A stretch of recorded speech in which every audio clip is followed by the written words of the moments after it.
besides being on two different zodiacs, the tropical and the sidereal, we now have the emphasis, and the emphasis is different. And the emphasis on the Western is they go from the sun sign. Now the sun sign is where your sun was, what sign your sun was in when you were born. Now that stays the same for approximately 30 days. So you can imagine there's a lot of people that are born within that 30-day period who have the same sign. But that's what you look at when you open up your newspaper and you see, like for me, I see Virgo, September 17th, Virgo.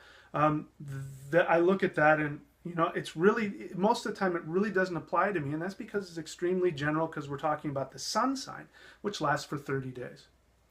Now, the Vedic, on the other hand, goes with what's called the rising sign or the ascendant. And the ascendant doesn't change every 30 days. It changes every 2 hours. So you can see there's a huge difference between 2 hours and 30 days. So even though my sun sign is the same as people who've been born in that same 30-day period, my ascendant is going to be different from somebody who was born perhaps just minutes apart from me. And that's why you're going to see a big difference there. So why is that so important? Well, the ascendant in Vedic astrology is called the lagna. Now, this is an interesting term because it means literally that which has been screwed into place. And what it means is that all of, the alignment of all the stars and the constellations, as they're shining down on me as I'm coming out of the womb, right, as I'm being born, boom, at that instant, all of these karmic and qualities and aspects of me get nailed down into one limited single person.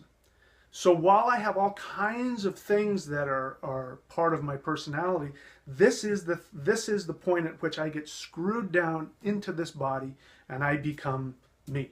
And that's why it's important to name a child as they're born.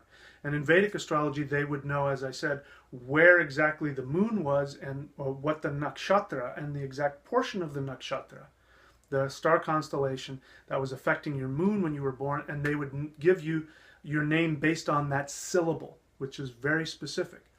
And so every time you call somebody by that name, it empowers that portion of their star constellation, and it helps their mind function at its best.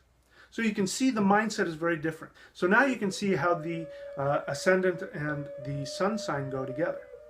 But from a practical perspective, again, how you interface with life, which is what is going to have all the ingredients for your success, your practical success in life, you need to know how you physically interact with your life, and that's why the ascendant is so important. So just to sum up, those are the two main things about that makes it different.